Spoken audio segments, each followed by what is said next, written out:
Olá, seja bem-vindo, bem-vinda a esta videoaula sobre a arte e a ciência de fazer perguntas, uma competência essencial. Meu nome é Feizi Milani, eu sou professor da Universidade do Estado da Bahia e da Escola Baiana de Medicina e Saúde Pública. É um prazer ter você comigo hoje aqui. E por que fazer perguntas seria uma competência essencial? Primeiro, ela é essencial para todas as pessoas que querem se desenvolver intelectualmente, querem crescer intelectualmente, porque as perguntas nutrem a mente e impulsionam o mundo, impulsionam a humanidade, sempre em busca de conhecer mais, de saber mais, de compreender melhor. A própria ciência nasce da capacidade de fazer novas perguntas. Então, quando o cientista começa a se questionar: será que isso é assim mesmo? Será que essa explicação que é aceita hoje dá conta de explicar todo o fenômeno? Será que existem outras causas, outros fatores? Essas perguntas levam ao avanço da ciência. No campo da saúde, para você que é profissional ou estudante da área de saúde, você sabe muito bem que toda consulta começa por perguntas. É a nossa forma de estabelecer conexão, de compreender o que o paciente está precisando naquele momento. E, por fim, para usar uma gíria, um dito popular, perguntar não ofende. Mas é interessante a gente observar que algumas espécies de grandes primatas, como os orangotangos, por exemplo, têm sido objetos de pesquisa, para uso de sinais como uma linguagem de comunicação. E, de fato, alguns desses animais, aprenderam e utilizaram, centenas de sinais para comunicar centenas de pensamentos, de sentimentos, uma coisa realmente extraordinária. Entretanto, eh, esses animais nunca demonstraram a capacidade de formular perguntas de forma espontânea e de forma genuína, ou seja, para buscar informações desconhecidas. Então, isso sinaliza que a capacidade de fazer perguntas é exclusiva da espécie humana, mais um motivo para a gente dedicar atenção a isso. E o motivo de, esses animais não terem, eh, elaborado perguntas em busca de novos conhecimentos, é que a formulação de uma pergunta genuína é uma habilidade cognitiva complexa, que vai envolver diferentes fatores. Primeiro, a capacidade de entender que a outra pessoa possui um conhecimento que eu não tenho. Segundo, a estrutura gramatical para construir uma pergunta, vocabulário e a estrutura gramatical. E terceiro, o desejo de adquirir uma informação nova e não apenas expressar um desejo ou uma necessidade. Então, deixa eu fazer uma pergunta para você. O que é isso que você está vendo na tela agora, nesse momento? Provavelmente você respondeu um ponto, ou um ponto preto numa tela branca. E está correta a resposta. Mas se a gente levasse essa mesma imagem para uma sala com crianças de 2, 3, 4 anos e fizesse a mesma pergunta, as crianças nos dariam várias respostas, as mais variadas. É um olho, é uma formiga, é o sol, é uma estrela, enfim, tantas possíveis respostas que as crianças dariam, enquanto que, à medida em que essas mesmas crianças vão avançando no sistema educacional, de alguma forma, infelizmente, o sistema educacional vai podando essa capacidade de imaginação, de criação, de enxergar múltiplas possibilidades, até que quando chega no ensino médio, se você apresentar essa mesma imagem, todos vão responder: "É um ponto". e ponto final, né? Em vez de ampliar, reduz, porque o sistema educacional, de alguma forma, nos ensina que dar a resposta certa é dizer aquilo que o professor gostaria de ouvir, e não aquilo que a gente mesmo está percebendo, intuindo, sentindo. Então, é algo para a gente refletir. E para trazer um exemplo concreto disso, eu trago aqui o Dr. Isidor Isaac Rabi, que viveu de 1898 a 1988. Ele era um pesquisador na área de física, ele desenvolveu técnicas para usar a ressonância magnética nuclear para discernir o momento magnético e o spin nuclear dos átomos. Então, a próxima vez que você for fazer um exame de ressonância magnética, lembre-se do Dr. Isidor Rabi. Essa descoberta foi tão importante que, em 1944, ele ganhou o Prêmio Nobel de Física. Os jornalistas foram entrevistá-lo, né, assim que o anúncio do prêmio foi feito, perguntaram para ele, a que o senhor acha que deve este prêmio? E imaginavam que ele diria à universidade onde eu estudei, à universidade onde eu fiz meu doutorado, ou aos meus colegas de trabalho, enfim, aos livros que eu li, mas para surpresa de todos, ele respondeu: "Eu devo esse prêmio à minha mãe". Então todos ficaram curiosos em entender essa afirmativa. E ele disse o seguinte: "Quando eu ia para a escola, quando eu era criança, ia para a escola, todo dia, quando eu voltava para casa, a minha mãe me perguntava: Meu filho, que boas perguntas você fez hoje? Repare que a maioria dos pais e das mães, quando pega o filho na escola, pergunta: Meu filho, o que que você aprendeu hoje? Essa mãe queria saber o que que o filho tinha feito de perguntas. Obviamente, toda criança almeja a aprovação, o elogio, o sorriso da mãe. Então, todo dia, esse menino tinha que fazer perguntas durante as aulas, para quando chegar em casa poder dizer: Mamãe, hoje eu perguntei isso. E o que que acontece quando uma pessoa diariamente pratica uma determinada competência? Ela se torna muito boa naquilo. Então, esse menino cresceu com uma curiosidade, com um desejo de aprender, com uma capacidade de fazer perguntas que o levaram finalmente a ganhar o Nobel de Física. E então eu trago essa provocação, não é? O que são boas perguntas? Isso que a mãe dele perguntava. E você, o que que você acha que sejam boas perguntas? A gente, no decorrer da aula, vai trazer alguns elementos para ajudar em refletir sobre isso. Mas antes, vejamos um outro aspecto, né? Carl Sagan, né, foi um dos grandes cientistas do século XX. Ele era um cientista planetário, astrônomo, astrobiólogo, astrofísico, escritor, autor de mais de 600 publicações científicas.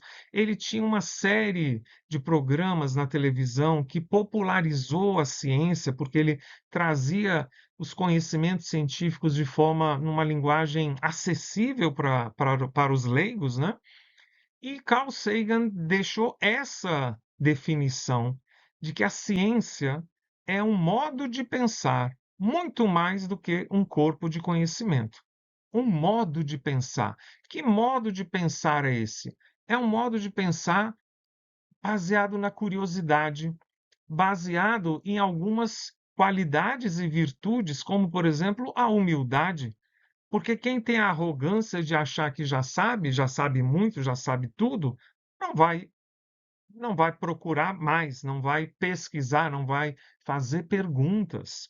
Então, esse modo de pensar inclui curiosidade, humildade, amor à verdade, porque o cientista não tem que pensar no que ele quer encontrar de resposta, ele tem que amar a verdade, mesmo que a conclusão do seu estudo seja o oposto daquilo que ele imaginava ou acreditava anteriormente.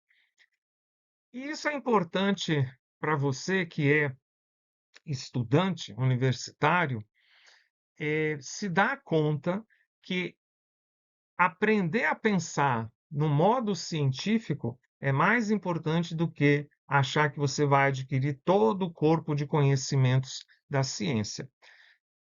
Porque mesmo que fosse possível eu obter, adquirir, absorver todo o corpo de conhecimento da ciência dentro da minha área, no momento em que eu concluísse essa tarefa, esse corpo de conhecimento já estaria obsoleto, desatualizado, porque a ciência está diariamente fazendo novas descobertas. Então, muito mais importante do que eu achar que vou conseguir absorver todo o conhecimento científico, é eu desenvolver esse modo de pensar que me leva a buscar mais e mais e não me prender a alguma verdade científica, porque todas as verdades científicas são temporárias. Mas se perguntar é tão importante assim, por que tantas pessoas têm medo de perguntar? Bom, criou-se essa ideia de que se você fizer uma pergunta durante a aula, você pode ou vai pagar mico, né. O que é isso, né? Que importância tem isso? Na minha época se dizia o seguinte, que se você faz uma pergunta, você demonstra a sua burrice, obviamente que não é burrice, é desconhecimento, durante 1 minuto. E em 1 minuto você vai ter a resposta e aquela ignorância, aquele desconhecimento vai deixar de existir. Mas se você não faz essa pergunta, você vai permanecer com essa ignorância, com esse desconhecimento por muito mais tempo. Então não tem nada de pagar mico, né. Para algumas pessoas é talvez a vergonha de revelar o seu desconhecimento. Mas vem cá, você está na universidade porque você já sabe ser médico, ser fisioterapeuta, ser dentista, ser a profissão que você quer ser, ou porque você não sabe e está querendo aprender? Então, se a gente está na universidade, se a gente está estudando, é porque a gente quer aprender. Se a gente quer aprender, a gente está assumindo que a gente desconhece e precisa buscar esse conhecimento. Finalmente, essa questão da timidez, né? Que virou quase um lugar comum, porque quando no primeiro dia de aula eu peço para todo mundo se apresentar e falar um pouco de si, 90% me diz que são tímidos. Então, eu não sei exatamente o que que aconteceu, se foi uma mutação genética, que a espécie humana de repente ficou tímida, ou se é uma coisa que um fala e o outro repete. Eu sei que, né, essa é uma justificativa que as pessoas dão para si mesmas, né? Esse é o problema, né? Dar essa justificativa para si mesmo. Finalmente, às vezes a gente tem medo de perguntar, porque a gente sabe que essa pergunta vai ampliar a nossa consciência, vai nos ajudar a ver as coisas de uma forma menos simplória, menos simplista, vai ajudar a gente a perceber também a nossa participação naquele problema, a nossa responsabilidade naquela situação. Então, uma maneira de evitar isso é não fazer perguntas.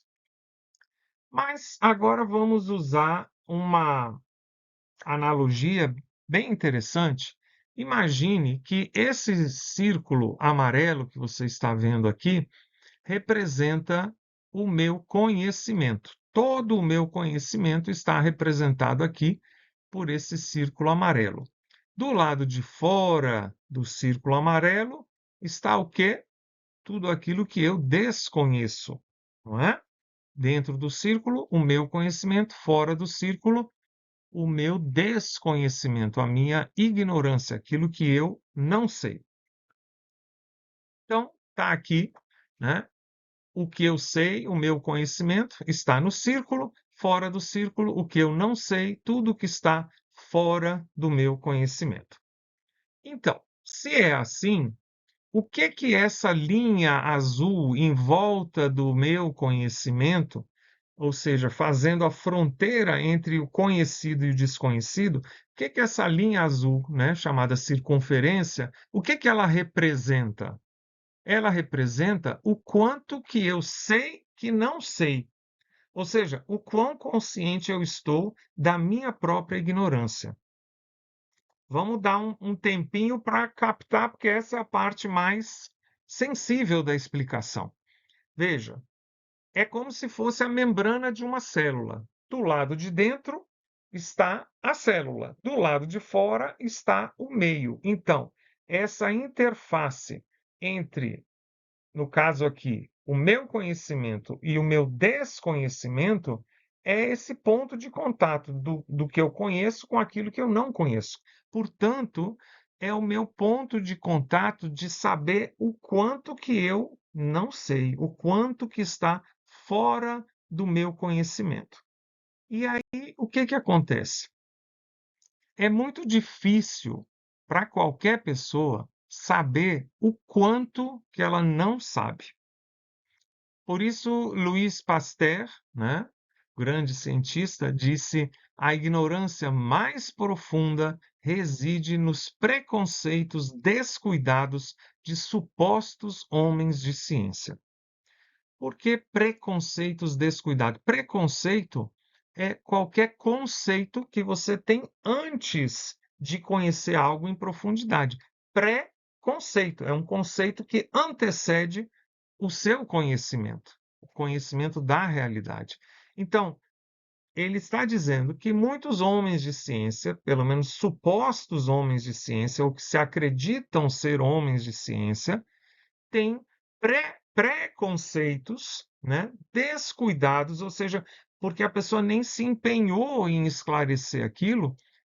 Essa é a ignorância mais profunda. E essa ignorância vem justamente de eu não estar consciente do quanto eu desconheço. Então, vamos imaginar, ainda seguindo esse exemplo, né, que eu aumentei o meu conhecimento. Veja que, né, esse círculo amarelo aumentou de tamanho porque eu adquiri muitos novos conhecimentos. O que que aconteceu com a linha azul, com a circunferência? Obviamente, você está vendo que ela também aumentou. E o que que significa isso? Significa que quanto mais conhecimento eu adquiro, mais consciente eu me torno de tudo aquilo que eu desconheço, tudo aquilo que está fora do meu conhecimento, porque aumentou essa linha azul, esse contato entre o meu conhecimento e o desconhecido. E aqui está, né? Por que que eu digo que a circunferência aumentou? Se você pegar aqui esse círculo, cortar a circunferência, vai dar desse tamanho. Aqui, se você cortar, vai dar desse tamanho. Então, o meu contato com o desconhecido aumentou. E é isso. Quanto mais conhecimento eu adquiro, mais entro em contato com o desconhecido. Por isso, tenho mais consciência dos limites de meu conhecimento, ou seja, eu tenho mais consciência da minha ignorância. Por outro lado, quanto menos conhecimento eu possuo, menos contato eu tenho com tudo que eu desconheço. Por isso, tenho a tendência de acreditar que eu já sei tudo. Certamente você conhece, não é, na sua vida, no seu convívio, uma pessoa que, por vários critérios, você olha e vê que a pessoa tem um conhecimento muito limitado, e essa é a pessoa mais convicta de que já sabe tudo, exatamente por esse motivo. Por outro lado, as pessoas com mais conhecimento, com mais sabedoria, com mais visão, elas têm uma postura de humildade muito maior, porque elas sabem que tem muito mais coisas que elas não sabem do que aquela gotinha de conhecimento que elas possuem. Então, mais uma pergunta aqui para sua reflexão. O que é que você ainda não sabe e precisa descobrir para cuidar melhor dos seus pacientes? que é que você ainda não sabe e precisa descobrir para cuidar melhor dos seus pacientes? Essa é uma ótima pergunta para a gente estar se fazendo regularmente para nos impulsionar em direção ao crescimento. E aí, eu fui convidado, né, alguns anos atrás, a escrever um capítulo para esse livro, Vida, Inspirações dos Guardiões do Farol, com o tema da sabedoria. E esse é um parágrafo, né, desse meu texto, que diz: o primeiro sinal da sabedoria é a humildade. Humildade. O inverso também é verdadeiro. Orgulho, presunção, arrogância, apego às próprias ideias ou exibicionismo são evidências de ausência de sabedoria. Humildade é condição sine qua non para se alcançar a sabedoria e, ao mesmo tempo, é sua evidência, porque sem humildade a gente não cresce, a gente não aprende, a gente não se desenvolve. Simples assim. Mas vamos, aprender um pouco também como funcionam as perguntas para a gente desenvolver.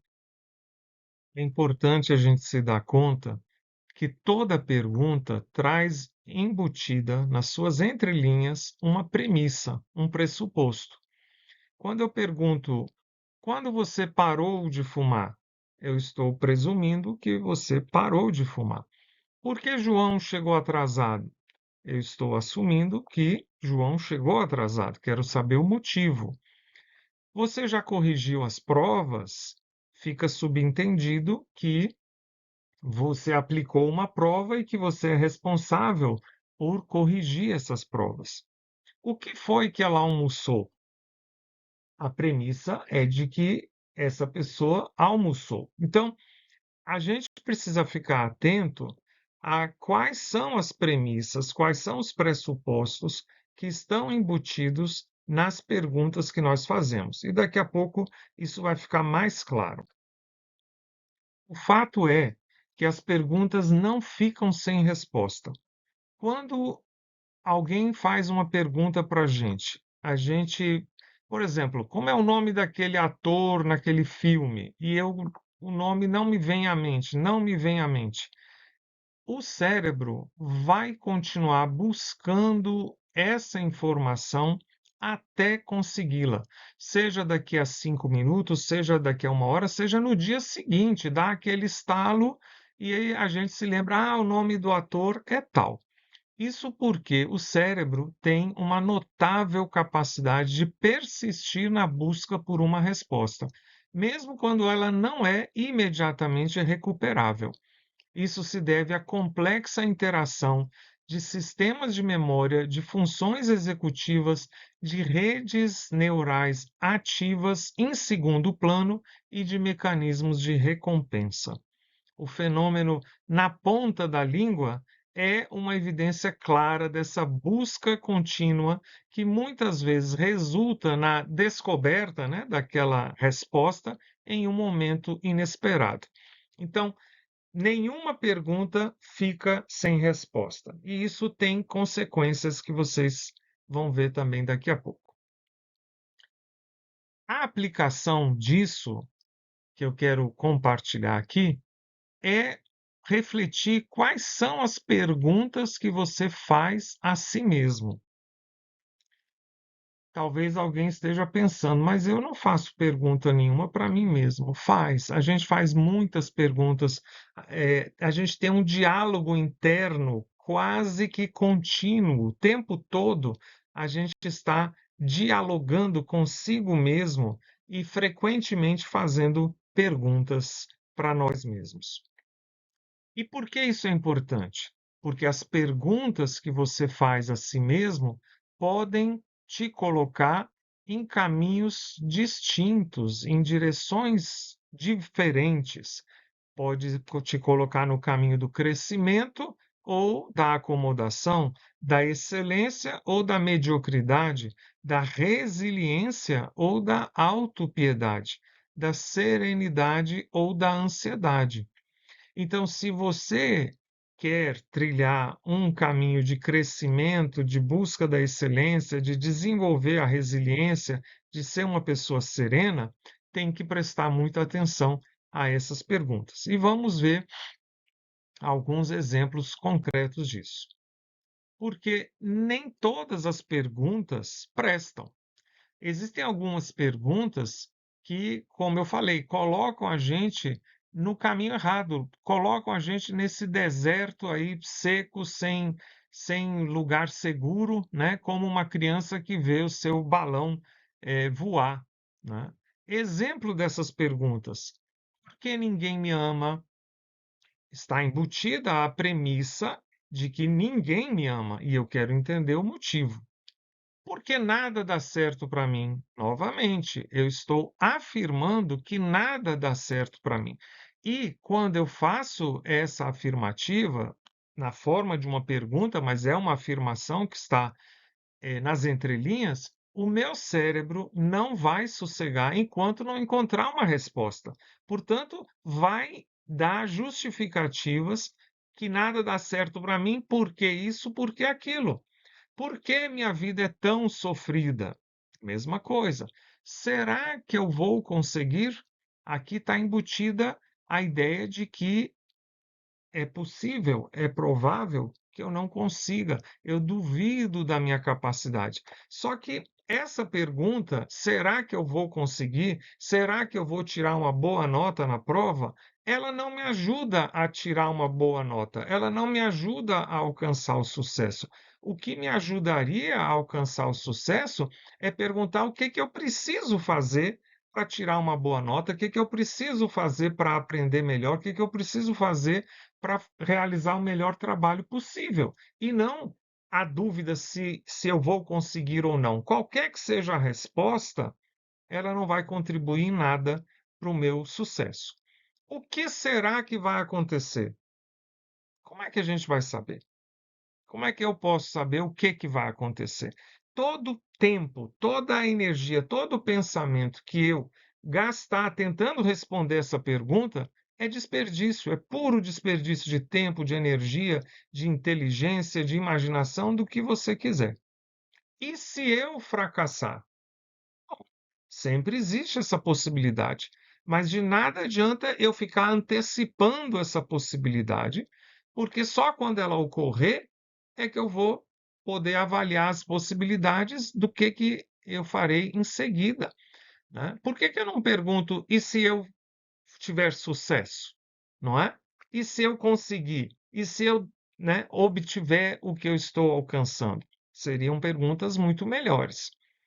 O que os outros vão pensar? Essa é uma pergunta muito comum que gera sofrimento psíquico, porque a gente fica preocupado com uma entidade abstrata chamada os outros, né? Que aparentemente estão vigiando a gente e têm uma opinião sobre a gente, e essa opinião é muito importante, por isso eu preciso me preocupar com como é que os outros vão me avaliar. Então, ao invés dessas perguntas que de fato não prestam, a gente pode fazer perguntas que nos empoderam, que nos colocam na direção daquilo que queremos alcançar. Por exemplo, ao invés de por que ninguém me ama, como aprimorar a minha capacidade de amar? Eu não posso controlar se os outros me amam ou não me amam, mas eu posso melhorar a minha capacidade de amar. Eh, Em vez de por que que eu não consigo, não alcanço o sucesso, que mudanças eu farei para alcançar melhores resultados? Aqui eu estou focado na ação e naquilo que depende de mim. Qual é a minha parcela de responsabilidade no problema? Ao invés de, né, pensar no que os outros fizeram, no que os outros não fizeram, qual é a minha parte? Porque a minha parte eu posso mudar.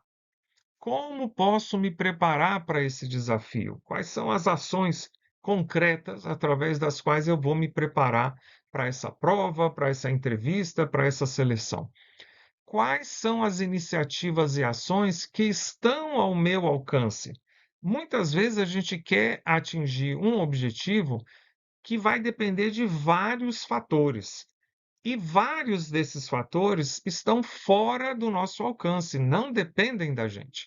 E aí a gente fica pensando: e se disserem sim? E se disserem não? E se tal coisa não acontecer? E se o documento não chegar a tempo? Tudo isso é desperdício de tempo e de energia. Mas quais são as ações que estão ao meu alcance? Essas eu posso cuidar delas e resolvê-las. Que competências desenvolvi com as tentativas anteriores? Então, ao invés de focar no que me parece ter sido fracasso, na verdade, se eu extrair lições, se eu perceber as competências que eu desenvolvi graças a essas experiências e tentativas passadas, não é mais fracasso, é aprendizado, é crescimento. E ao invés do que os outros vão pensar de mim, o que minha consciência vai pensar de mim? Porque eu estou me vendo o tempo todo e eu sei o que eu fiz, o que eu faço e o que eu farei. Então, essas são perguntas muito importantes. E eu vou trazer um exemplo histórico muito importante, que comprova o significado e o impacto das perguntas que a gente faz para si mesmo. Esse é o Dr. Viktor Frankl, que era neurologista e psiquiatra, e por ser judeu, ele e sua família foram enviados para um campo de concentração pelos nazistas. Logo na chegada, a sua família foi executada e ele foi poupado justamente por ser médico, porque recebeu a incumbência de cuidar dos outros prisioneiros, tentando preservar a vida deles para o trabalho escravo, né? Bom, Dr. Viktor Frankl, nesses anos que passou no campo de concentração, acabou fazendo observações muito importantes, observações que, através dos livros que ele escreveu posteriormente, deram origem a uma nova escola de psicoterapia, que é chamada logoterapia. Esses livros dele já foram traduzidos em dezenas de idiomas. Essa escola de psicoterapia e psicologia se difundiu pelo mundo inteiro, justamente porque ele mostra a importância da gente encontrar um sentido, da gente conferir um sentido para todos os eventos da nossa vida. Então, no campo de concentração, Dr. Viktor Frankl observou que as pessoas que constantemente monitoravam o seu estado interior, do tipo como eu estou me sentindo, sucumbiam mais rapidamente. Por quê? Porque eles estavam passando fome, frio, dor, medo. Isso tudo era universal. E essa checagem diária só amplificava o sofrimento. Por outro lado, as pessoas que focavam seus pensamentos em o que preciso fazer agora permaneciam intactas por mais tempo. Veja, eram pessoas, todas elas submetidas às mesmas condições. O que ele observou é uma diferença interna do que essas pessoas perguntavam para si mesmas. Se elas perguntavam como é que eu estou me sentindo agora, hoje e tal, as respostas eram sempre negativas, sempre piores. Mas o que que eu preciso fazer agora? Essas pessoas se direcionavam para a ação, para a busca de como ficar melhor, como criar algum bem-estar dentro dessa situação tão tenebrosa. Então, essas pessoas se orientavam a uma tarefa, a um dever ou a uma obrigação futura, uma missão. Muitas delas diziam: eu preciso sair vivo desse campo de concentração para reencontrar os meus filhos, para reencontrar a minha mãe, para reunir a minha família. Eu preciso sobreviver a essa experiência para poder contar para o mundo inteiro os horrores que foram feitos aqui. Então, essas pessoas tinham um senso de missão, de significado, seja numa coisa imediata, seja numa coisa de longo prazo, e isso mantinha elas focadas. Então, ele, Dr. Viktor Frankl, ao invés de perguntar como as pessoas se sentiam, perguntava quem está aguardando por você, que tarefa ficou inacabada, que responsabilidade ainda existe? E essas perguntas direcionavam as pessoas para um outro foco, uma outra atenção, e isso resultava numa maior sobrevivência e resiliência, obviamente. Portanto, nós precisamos desenvolver a capacidade de formular perguntas relevantes. Quando a gente fala de capacidade ou de competência, né, estamos falando de algo que a gente pode aprender, de algo que a gente pode desenvolver. Exatamente como andar de bicicleta. É uma competência. Como é que a gente aprende a andar de bicicleta? No início, levando muitos tombos, né? Batendo no poste. Tem o campo inteiro, no meio tem um poste, a gente vai e acerta o poste. Parece que era tiro ao alvo, né? Mas, à medida em que a gente faz mais e mais perguntas, a gente vai aprimorando essa capacidade. E essa capacidade é fundamental para, todas as profissões, mas em especial, no campo da saúde. Então, o que que é necessário para eu fazer perguntas relevantes? A primeira coisa é me colocar no lugar de aprendiz, porque se eu imagino que já sei muito, já sei tudo, não tem necessidade de fazer pergunta nenhuma. Segunda coisa, escutar ativamente, porque de que adianta eu fazer uma pergunta, mas não focar toda a minha atenção, toda a minha mente na resposta, no esclarecimento que está sendo dado. Também não se contentar com o básico, com o superficial, né? Muitas pessoas ficam só na superfície das coisas. Para fazer perguntas relevantes, a gente tem que querer ir mais fundo.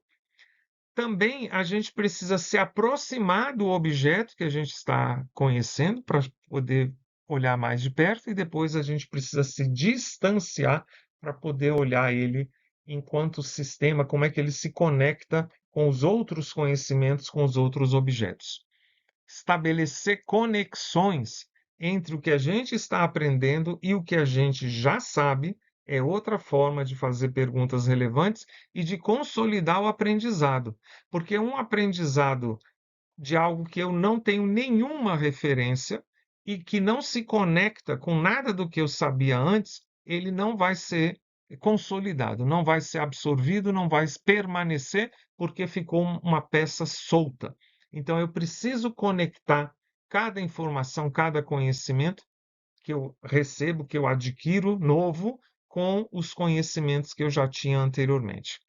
E, para fazer perguntas relevantes, eu preciso abrir mão do imediatismo, aceitar o desconforto de não saber, o desconforto de perguntar, o desconforto de esperar pela resposta, né? E de entender que eu estou num processo de aprendizagem. E esse processo tem avanços, às vezes tem tropeços, e perseverar nesse objetivo. Então, vamos ver agora algumas dicas bem práticas, né, de como formular perguntas relevantes. Aqui vai entrar, né, elementos científicos mesmo sobre a formulação de perguntas. Então, comece com curiosidade genuína, curiosidade de verdade. Desperte o porquê. Ou seja, não aceite informações passivamente. Pergunte-se por que isso acontece, por que essa é a conduta, por que o paciente se sente assim, e adote a perspectiva do outro. Tente imaginar como é viver com aquela condição, quais são os medos, as preocupações. Isso vai ajudar a criar perguntas mais empáticas, e a empatia é fundamental na relação entre profissional de saúde e paciente. Mantenha, a mente aberta, né? Evite perguntas que buscam apenas confirmar as suas hipóteses iniciais. Esteja preparado para ser surpreendido pelas respostas que você vai receber. Então, curiosidade.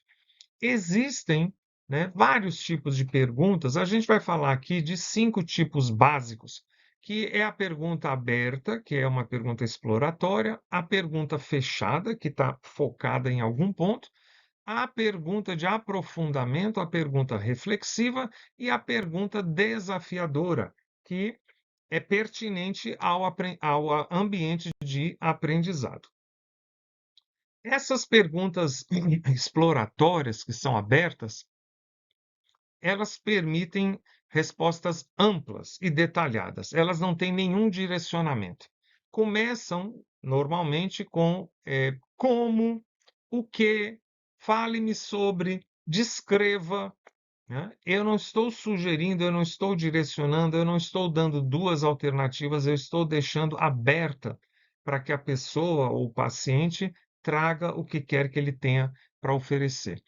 Quando usar perguntas abertas? Para iniciar uma conversa, para coletar informações gerais, para entender a perspectiva do paciente, para explorar sentimentos e percepções. Exemplo: como você tem se sentido ultimamente? O que lhe trouxe aqui hoje? Fale-me mais sobre a sua dor. Essas são perguntas que deixam o campo aberto, né, para qualquer resposta que o outro tenha. Já as perguntas fechadas ou focadas, elas exigem respostas curtas e diretas. Muitas vezes é sim ou não, é um número, é uma palavra, né? É um adjetivo, é uma característica, e a gente usa elas para confirmar informações específicas, para obter dados objetivos, para revisar sistemas ou em situações de emergência, onde a rapidez é crucial. Por exemplo, você teve febre? A dor é do lado direito? Você toma alguma medicação? Essa dor começou repentinamente? Essa dor é como se fosse uma pressão? É como se fosse uma facada? É queimação? São perguntas fechadas e elas devem vir numa anamnese depois das perguntas abertas, porque o paciente tem que, né, definir a questão e aí a gente vai atrás de informações específicas.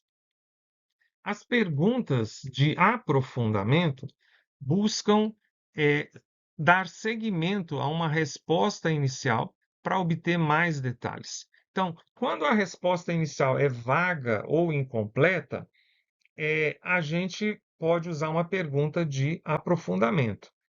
Exemplo: você mencionou que a dor é ruim. Você poderia descrever um pouco mais como é essa dor? O que você quer dizer com cansado? Estou me sentindo cansado. O que é cansado para você? E o que aconteceu depois disso? Tá? São perguntas que vão trazer uma profundidade maior a esse diálogo. As perguntas reflexivas são perguntas que traduzem, né, a competência da empatia, demonstram que você ouviu e compreendeu o sentimento do outro. Elas são muito importantes. Na relação entre profissional de saúde e paciente, elas são fundamentais para estabelecer uma relação de confiança. E a gente usa elas para validar as emoções que o paciente trouxe, para construir rapport, ou seja, essa relação de confiança mútua, para mostrar empatia. Exemplo, parece que essa situação tem sido muito difícil para você, não é? O paciente sente, poxa, a doutora me entendeu, tá difícil sim, doutora, né? Eu entendo que você esteja preocupado com isso. Então, a conexão, a empatia, né, é imediata. E, finalmente, perguntas desafiadoras que cabem num ambiente de aprendizado, porque elas questionam suposições, elas buscam alternativas, elas exploram as limitações daquela informação, conhecimento que está sendo trazido. Então, quando a gente está estudando um caso, quando está discutindo um plano de tratamento ou analisando um artigo científico, são perguntas muito oportunas. E se o paciente não responder a essa medicação? Quais seriam os diagnósticos diferenciais menos prováveis e perigosos neste caso? Existe alguma evidência que corrobore essa abordagem? Então, elas são desafiadoras não desafiando a outra pessoa, mas desafiando o conhecimento estabelecido desafiando a proposta que foi feita, né, a interpretação que foi dada, e a gente quer ampliar as possibilidades. Agora, existem algumas armadilhas, né, ao fazermos perguntas que precisamos evitar. Vamos falar de 3 delas. Então, perguntas indutoras. São perguntas que sugerem a resposta desejada. Se você quiser aprender como fazer uma pergunta indutora, assista ao telejornal, né, que você vai ver várias, né? O cara acabou de ganhar o campeonato mundial, o repórter vai e pergunta: "É muita emoção, não é?" Ele quer que ele diga o quê, né? Você já deu a resposta, então não precisa nem, né, fazer uma entrevista. Por que evitar? Porque podem enviesar a informação, levando a diagnósticos errados ou a uma compreensão distorcida. Exemplo para ser evitado: você não está sentindo dor no peito, está? Quer dizer, para esse paciente dizer que não, doutor, eu estou sim sentindo dor no peito, precisa ter muita coragem. E muita gente não quer, entre aspas, desagradar o doutor ou a doutora. Então, se o doutor diz, você não está sentindo isso, a pessoa, não, não estou não, doutor. Eu prejudiquei essa consulta, esse diagnóstico, esse tratamento. Uma alternativa melhor, você está sentindo dor em algum lugar? Onde você sente dor? Eu estou deixando aberto para a pessoa dizer: não, não estou sentindo nenhuma dor, ou só estou sentindo dor nessa parte do meu corpo. Também, outra armadilha, as perguntas múltiplas, quando você faz várias perguntas de uma só vez. Quem está ouvindo, quem está tentando responder, fica confuso, né? Confunde o interlocutor, que pode esquecer partes da pergunta ou responder apenas a última. Olha só, você tem febre, tosse, dor de cabeça? Bom, se a pessoa disser sim, você também não sabe se é sim para febre, sim para tosse, sim para dor de cabeça. Se disser não, também você não sabe. Então, é uma pergunta que não contribui de jeito nenhum. Então, a gente precisa separar. Você tem febre? Espera a resposta. Você tem tosse? Espera a resposta. Você tem dor de cabeça? E obtém a resposta.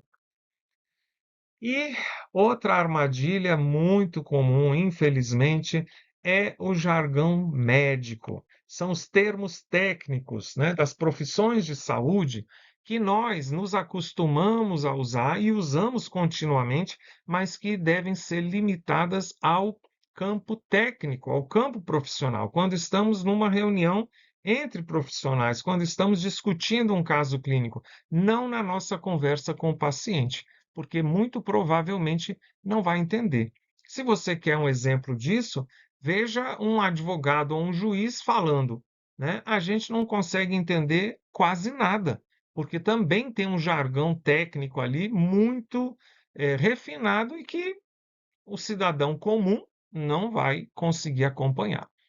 Então, o jargão médico técnico cria barreiras na comunicação, impede o paciente de fornecer informações precisas, né? Você apresenta dispneia? Você teve algia torácica? Está falando japonês para a maioria das pessoas, né? Você tem falta de ar ou dor no peito? Aí você está falando português e comunicação está se estabelecendo. Então a gente vai concluindo essa videoaula, deixando uma pergunta mais: que boas perguntas você fará a partir de hoje, né? Como que você quer desenvolver a sua competência de fazer perguntas relevantes? Pense nisso, escreva sobre isso, defina uma meta para si próprio. E a outra: qual pergunta sobre você mesmo poderia melhorar a maneira como você aprende, atende e se relaciona? Olha só, essa é forte. Qual pergunta que você poderia fazer para si próprio e a respeito de si mesmo poderia melhorar a maneira como você aprende, a maneira como você atende aos pacientes, a maneira como você se relaciona com as outras pessoas. Reflita sobre isso, elabore, registre por escrito. Que pergunta seria essa? Ou que perguntas seriam essas? Então, a gente conclui. Eu espero que essas reflexões, né, possam contribuir para o seu crescimento, que você faça muitas perguntas e que desenvolva cada vez mais a sua capacidade de fazer perguntas relevantes. Muito obrigado. Por favor, deixe o seu comentário, deixe a sua dúvida, deixe a sua sugestão nos comentários aqui da plataforma. Um abraço.